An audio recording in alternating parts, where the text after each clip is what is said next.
Let us begin, then, by imagining the cold shores of Scandinavia more than 1,000 years ago.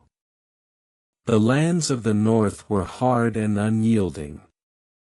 Jagged fjords cut into the coastline, deep forests pressed against narrow strips of farmland, and winters dragged on with biting winds and endless nights. In such a place, survival was rarely the task of one person alone. Instead, it was the work of many hands, tied together by blood, loyalty, and obligation. These ties were the clan, the family network, the foundation upon which a Viking's life was built. But there were some who lived outside of these bonds, those who had no clan to protect them, no extended family to speak for them, no kinship group to claim them as one of their own. Their lives were a constant struggle, not only against hunger and cold, but also against the crushing loneliness of being rootless in a world where identity was entirely bound to kinship. To understand why life was so difficult without a clan, we must first understand what a clan meant in the Viking Age. A clan was more than just parents and children. It was a broad web of cousins, uncles, aunts, grandparents, and distant relations, stretching outward like the branches of a sturdy oak. It was a network that provided shelter, food, and labor. When a house had to be built, the clan provided the manpower. When cattle needed grazing, kin ensured the work was shared. When a dispute arose at a local assembly, the clan stood behind their member, offering numbers, voices, and sometimes swords. Without such a clan, a person was vulnerable. Imagine standing in a crowded market where men argue over weights and measures, or in a tense assembly where justice is to be decided. If you spoke without kin behind you, your words carried little weight. In a society where honor was everything, a lone person was as fragile as a feather caught in the wind. Food itself was uncertain. A man with a farm but no kin might still struggle to till the soil or herd the animals. Families worked together to keep the land fertile. The absence of laboring hands meant small harvests, which in turn meant hunger when winter came.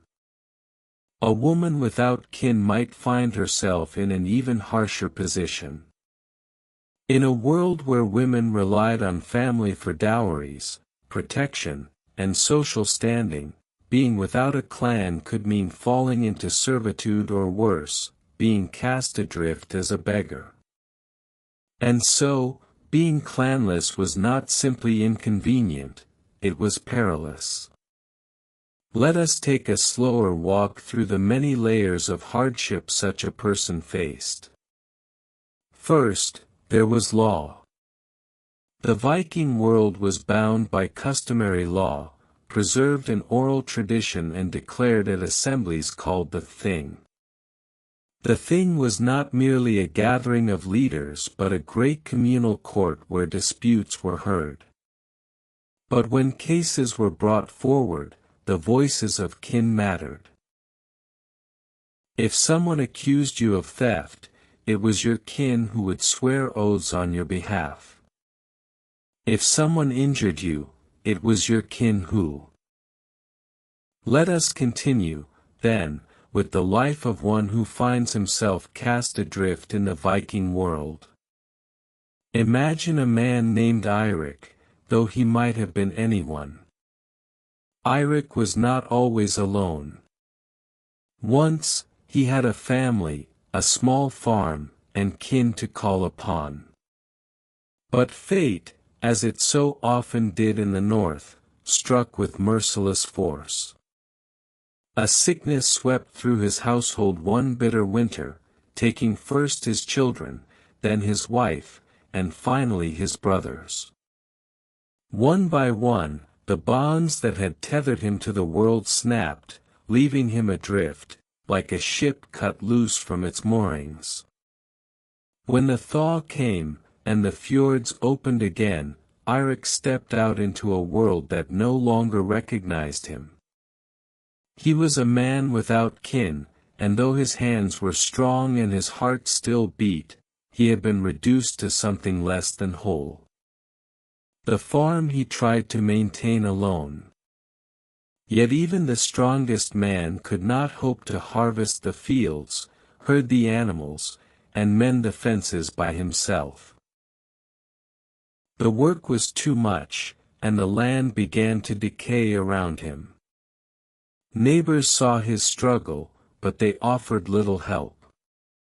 Not because they were cruel, but because in their eyes, Eirik was no longer part of the great web of obligation.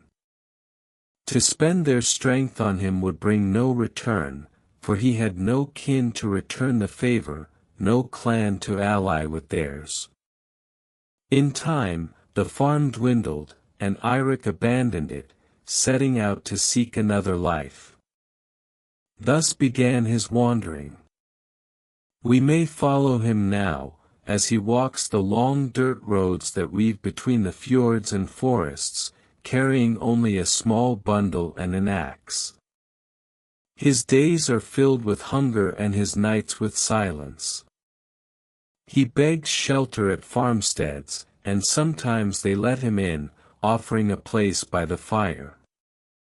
But more often, they turn him away, fearing the presence of a man without kin.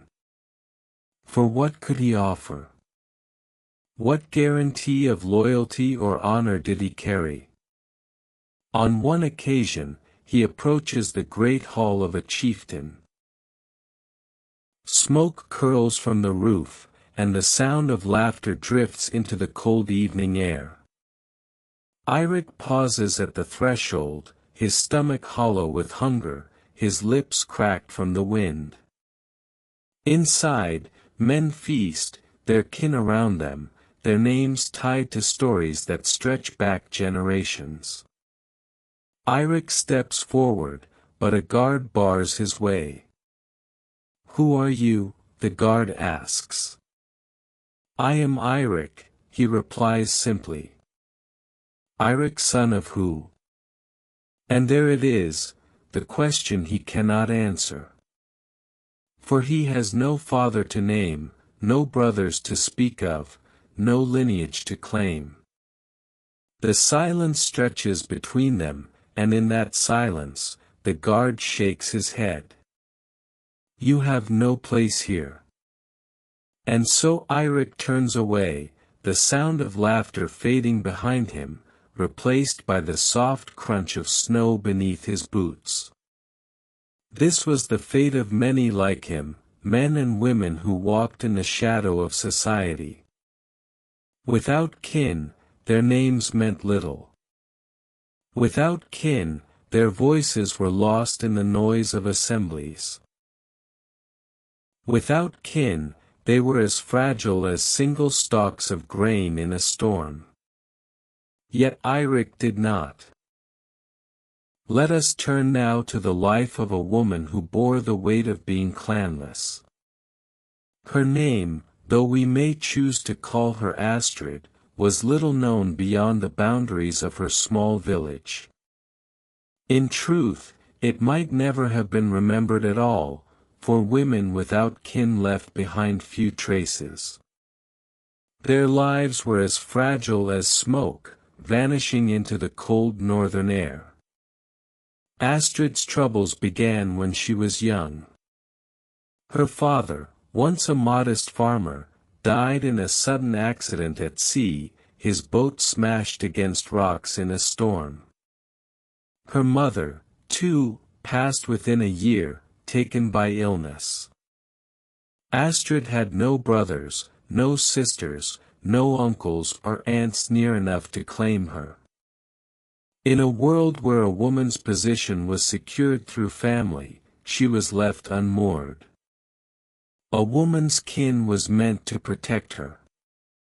Her father, or in his absence her brothers or uncles, would arrange her marriage, ensuring a dowry was paid, alliances were strengthened, and her honor was preserved. But Astrid had no one to speak for her. Without a dowry, few men would consider her a worthy match. Without kin, she could not be defended if anyone wronged her. She was, to many eyes, a burden, a mouth to feed with nothing to offer in return. At first, she managed to remain in her family's farmhouse, clinging to the land she had grown up on. But neighbors soon pressed upon her. "You cannot hold this place alone," they told her. And they were right. The fields grew wild, the fences broke, the roof sagged.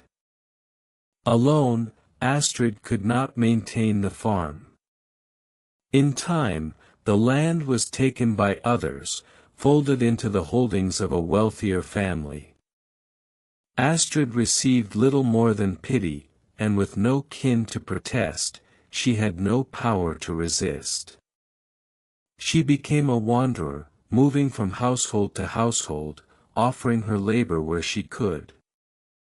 Some families took her in, allowing her to help with weaving, spinning wool, or tending to children. In return, she received food, a place to sleep, and perhaps a small measure of kindness. But she never truly belonged. She was a guest who could be dismissed at any time. In the evenings, when the households gathered by the fire, Astrid often sat apart. Families shared stories, recalling ancestors and weaving tales of their lineage. She listened, but she had no stories of her own to tell. No kin to boast of, no heritage to anchor her. She was a silent presence, like a shadow in the corner of the hall. At markets, she felt the sting of her isolation most sharply. Women came with their husbands or brothers, bargaining over cloth and silver. Children clung to their mothers, and kin called to one another across the stalls. Astrid walked alone. She carried small items, perhaps wool she had spun, or herbs she had gathered, but she lacked the protection of a clan. Some merchants cheated her openly, knowing she had no one to defend her rights. If she protested, she was ignored or mocked. The market, alive with laughter and noise, only deepened her loneliness. The law, too, was closed to her. If a woman. Now let us walk further into the shadows of the Viking world, where we meet those who were not merely without kin, but driven out by their kin themselves. For to be outlawed in the north was worse than death. Death was swift, but outlawry was a long unraveling of the soul. The law declared it plainly: a man who had committed certain crimes, murder without cause, theft, dishonoring oaths, or even angering the wrong chieftain, could be cast out. To be outlawed was to be stripped of kin, stripped of protection, stripped even of humanity in the eyes of others.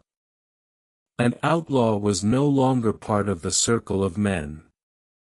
He could not be sheltered, could not be fed, could not even be spoken for at the Thing. He was alone, utterly and permanently.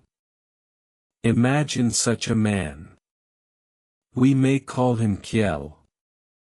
Once, he had a place. He was born into a small clan, raised among brothers, a worker of the fields, a fighter when raiding season came. But a quarrel changed everything. Perhaps it began over land, or over a woman promised in marriage, or simply over insult. Whatever the spark, Kjell struck in anger, and in striking, he killed a man of another clan. The case was brought before the thing.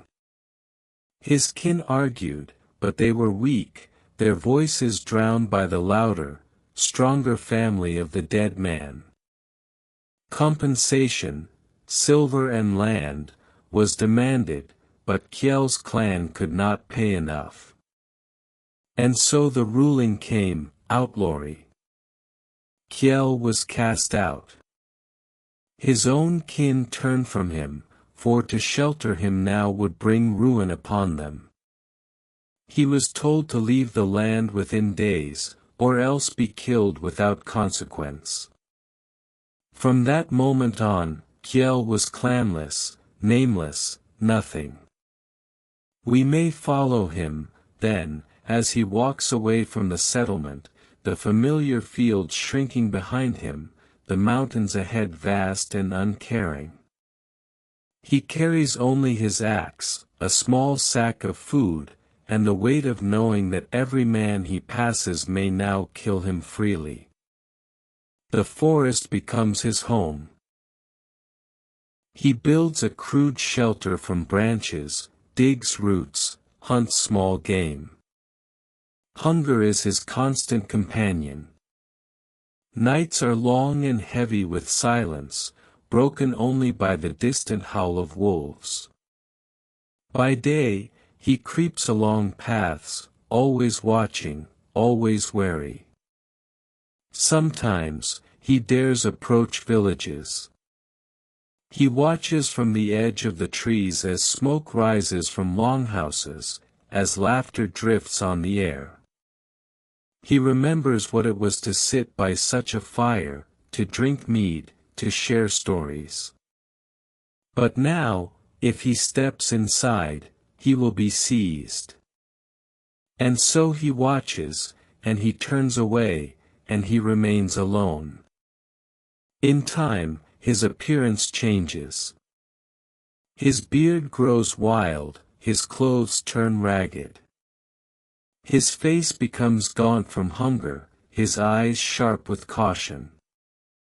Children who glimpse him from afar whisper of a ghost, a spirit of the woods. Farmers who find their sheep missing blame the outlaw, and perhaps they are right. For to survive, Kjell sometimes steals.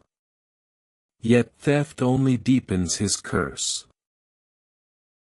For each time he takes, his name grows darker. People spit when they speak of him, if they speak of H. If it already sounded miserable to be a Viking without a clan, whether as a widow, an outlaw, or a lonely wanderer, there was still a fate far darker.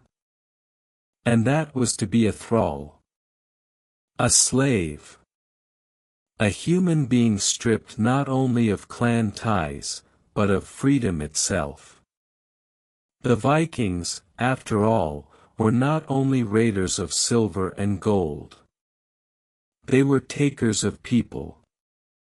Every raid along the coasts of England, Ireland, Scotland, and even deep into the Slavic lands, was not simply about plunder.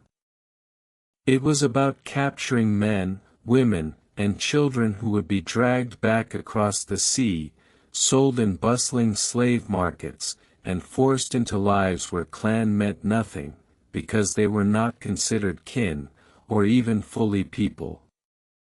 Imagine it, a child taken from her home, carried screaming into the hold of a longship. A farmer dragged in chains from his fields. A woman who had watched her village burn, now marched alongside strangers who spoke in tongues she did not understand. For them, clan was gone forever. The ties that bound families together, the safety of kinship, the rights of inheritance, the honor of burial, were erased in a single moment. In the Viking world, thralls were everywhere, though often invisible. They worked in the fields, harvesting barley, tending sheep, hauling water. They were the ones who labored in smoky kitchens, pounding grain into meal. They repaired nets for fishing, mended roofs of turf, chopped endless piles of wood to keep the hearths warm through winter. And yet, despite their constant labor, they had no voice, no protection, and certainly no kin to defend them. You see, even the poorest free farmer, clanless though he might be, still belonged to the web of law. He could appear at the thing, the Viking assembly, and at least argue his case.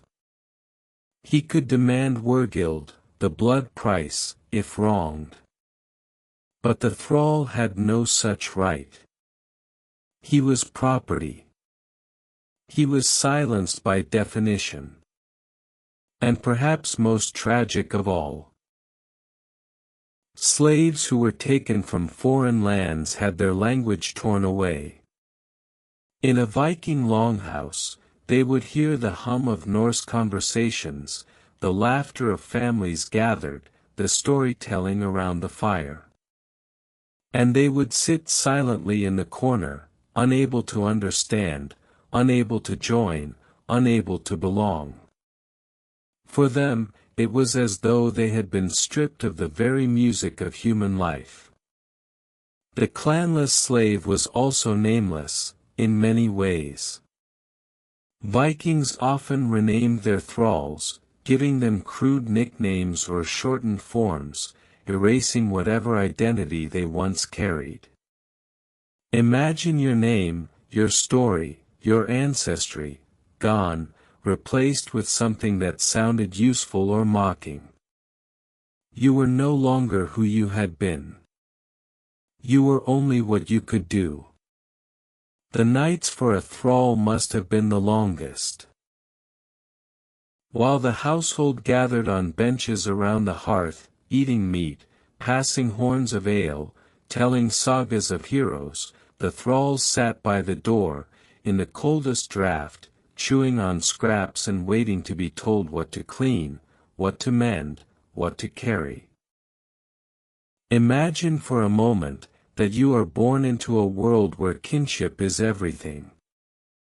In the Viking Age, your name, your honor, your worth in the eyes of others, none of it belonged to you alone. It was bound to the people who stood behind you, your clan, your bloodline, your kin.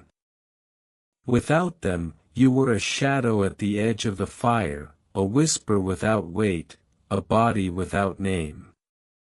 And nowhere was this truth harsher than in the life of the thralls, the enslaved, the clanless, the people torn from their homelands and cast into lives of service where no kin remained. Let us sink slowly into that world, not with the clamor of battle or the shouts of raiding warriors, but with the quiet, endless rhythm of a slave's day.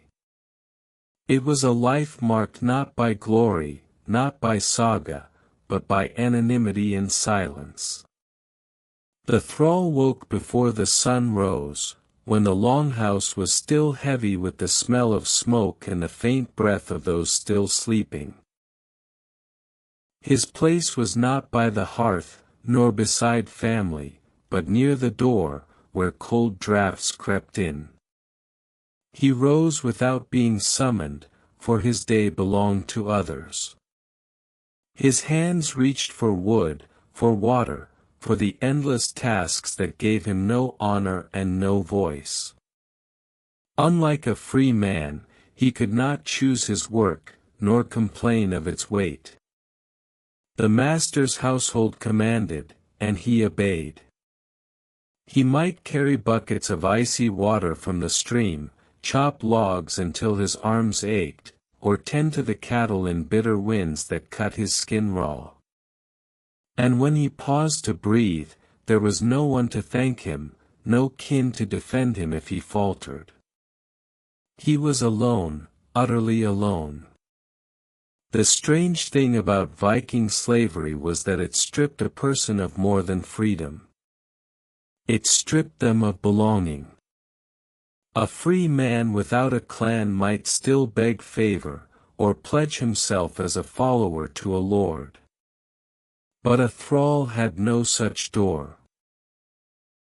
He could not be taken as a guest, or join in feasting, or sit on the benches where tales were told. Even the lowest farmer, even the beggar with tattered clothes, still held a place in the web of kinship. The thrall, however, stood outside it altogether. Their names were often stolen too. A thrall brought from the lands of the Slavs, or the Celts, or the Saxons might have once been called by a proud name at home. But in the north, his name might be replaced with something cruel, or mocking, or simply descriptive: black hair, stutterer, or ox. He became property, a tool to be bought, sold, or traded. And when he died, his name would vanish with him.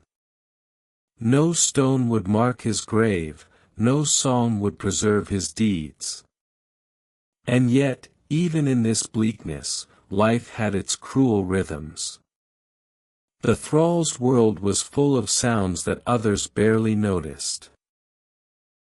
The hiss of water spilling from the bucket as he carried it into the longhouse, the groan of ropes as he turned the grindstone, the scrape of straw beneath his tired body when he collapsed at night.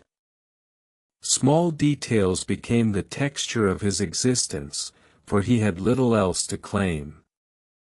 For some, imagine yourself standing at the edge of a Viking town, in the cold mist of dawn. The smell of salt from the nearby fjord drifts through the air, and smoke from cooking fires begins to rise from the longhouses.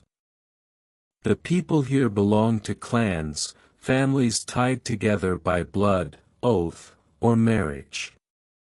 Inside, they eat, work, and sleep as one. But outside those walls, on the muddy paths and among the fields, wander figures who do not belong anywhere. These are the clanless wanderers, the forgotten men and women of Viking society. To be without a clan was not just to be without kin. It was to be without a shield, without a name, without protection in a world that lived and died by the bonds of honor. The Viking world valued loyalty above almost anything else. Blood ties, fosterage, sworn brotherhood, and oaths at the Thing, the Great Assembly, were what gave people safety and a place to belong. But for the wanderer, none of that existed. Let us follow one such man, though his story is not his alone but the story of many. Imagine him, a man past his youth, once a farmer's son, perhaps once married, but now stripped of all ties. His clan cast him out after a dispute. Perhaps he had killed a cousin, or maybe he had failed in his duty to defend them. Or perhaps he simply could not pay the debts that bound him, debts owed to his kin as much as to the chieftain. For whatever reason, he now walks alone.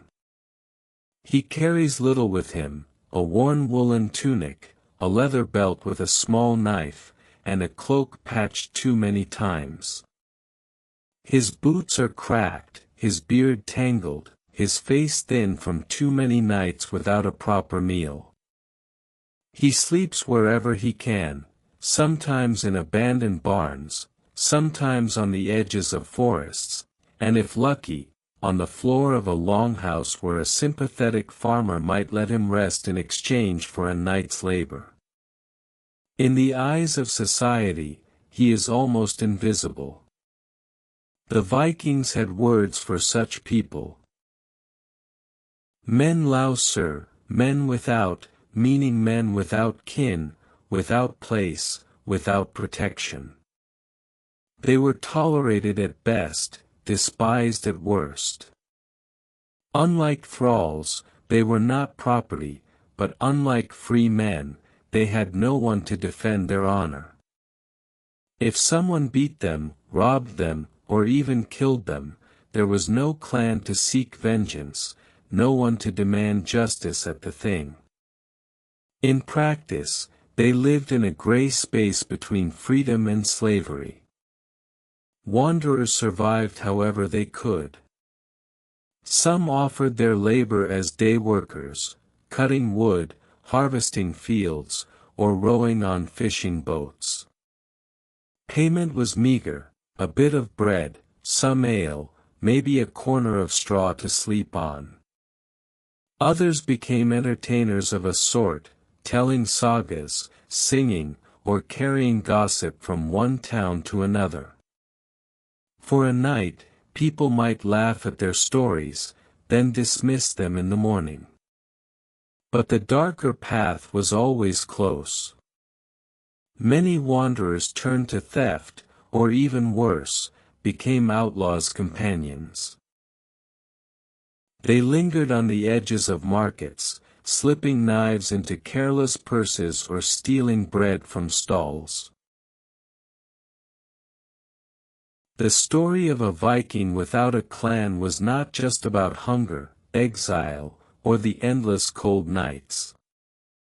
It was also about the way time itself seemed to stretch when there was no community to anchor you, no longhouse fires to sit beside, and no laughter of kin to measure the turning of the seasons. For a man or woman cut away from their clan, days blended into nights, and nights into endless winters. To live without a clan was not only to live in hardship but also to feel forgotten by time itself. Imagine now the path of one such man, an outcast, the son of a farmer. His father had once owned good soil near a fjord, a patch of land that grew barley well enough and supported sheep on the hills. But disputes with neighbors, feuds over boundaries, and accusations of theft had torn his family apart. The clan chose sides, and when judgments were passed at the thing, his family's honor was lost. His kin scattered, and he was left without a name that anyone cared to remember. He wandered first to villages where he had once been known as a boy. But where once women had given him bread, now doors shut quickly when he approached. No one wanted to invite trouble from their own kin by giving hospitality to an outcast. He carried nothing but a patched cloak, a knife at his belt, and the memory of his father's land. Hunger soon stripped him of pride, and he became one of those ragged figures seen on the road, begging silently for scraps at the market edge. And yet, he was not the only one. There were others like him, ghostly figures who had been severed from their bloodlines. He met a wandering skald one night near a ruined hut at the edge of the woods. The skald was thin and wiry, with long hair tied back and a broken lyre carried like a burden across his back. He survived by telling sagas in taverns, sometimes welcomed for a song, sometimes driven out with curses. For without a clan, even his words were distrusted. The skald spoke of many others he had seen. Women hiding in the forests, living off traps and berries, boys left alone after their fathers died in raids, mercenaries who carried no shield mark and fought only for coin. Each story was alike in its sorrow. All of them lived in the cracks between the great clans, tolerated only when they were useful, feared when they were not, and ignored when their usefulness ended. Winter was the harshest judge of all. Clanless people did not have great halls to shield them from storms, nor herds of livestock to slaughter. They survived on fish caught in icy rivers, on scraps begged or stolen, on bark stripped from trees in desperate hunger. The mercenary without a name, the one whose battered sword told of many battles, was one such man. He stood tall and broad-shouldered, and in any war band his strength would have been prized. Yet without a clan's backing, he was seen as dangerous, unreliable, and alone. He was hired when swords were needed, but dismissed when peace returned. Men would drink with him by the fire 1w. The world outside the walls of longhouses was harsh, indifferent, and often cruel. For the clanless, it was not a world of glory or adventure, it was a world measured in small survival, in hunger, in shivering nights under thin cloaks, in the endless search for work or scraps of food. Those who belonged to a clan could eat from the hearth, drink at the tables, and sleep beneath roofs warmed by fire. For the clanless, even a night of shelter was a prize earned by stealth, by cunning, or by offering labor for scraps. Imagine the silent hunter, once celebrated for his skill in the forests, now reduced to shadows. He moves carefully through the trees at dawn, bow in hand, eyes scanning for rabbits or birds he can catch for breakfast. The frost crunches beneath his boots, and his breath hangs in the cold morning air. Every snap of a twig or movement of a branch sets his nerves on edge, not from fear of wolves, but from fear of humans who might chase him off. A peasant who spots him in the woods could report him to a local chieftain, labeling him a trespasser. Without clan ties, there is no protection, no negotiation, no mercy. Near the edge of the forest, a small river curves through a frozen landscape. The banished shield maiden crouches on its bank, her sword tied loosely to her back. She is careful not to step on the snow that might reveal her approach. Her eyes are sharp, measuring the river for fish and the banks for any approaching threat. Though she is trained in combat, she avoids fighting if she can, because a wound without a healer or a clan to support her could be fatal. She has lived like this for months, moving silently from one forest to another, trusting only herself. The wanderer child, perhaps no older than 10, follows at a cautious distance, unseen, yet watching. He has learned to mimic the movements of the silent hunter, copying his care, learning to bend low, to crouch behind logs, to watch without being seen. The child's stomach rumbles, he hasn't eaten since the previous night. The hunter throws him a small rabbit without a word. The boy accepts it with hands trembling, knowing that this is all the interaction he may have for days. There is no teaching, no guidance from kin, only observation and mimicry. This small trio is emblematic of the clanless, those who must survive, who must hide, and who must carry the weight of solitude. Their days are measured in tasks that seem insignificant but are essential. Wood must be gathered, fires must be tended, traps set and checked, water fetched from freezing streams. Every misstep could mean exposure, injury, or death. The world does not forgive the clanless, and the laws of men offer no shield. Yet survival is not always solitary. Sometimes, brief alliances form, temporary and fragile. A group of wandering outcasts might share a fire for a night, exchange food, or teach each other skills. But these bonds are tenuous, always shadowed by the awareness that resources are scarce. Sharing.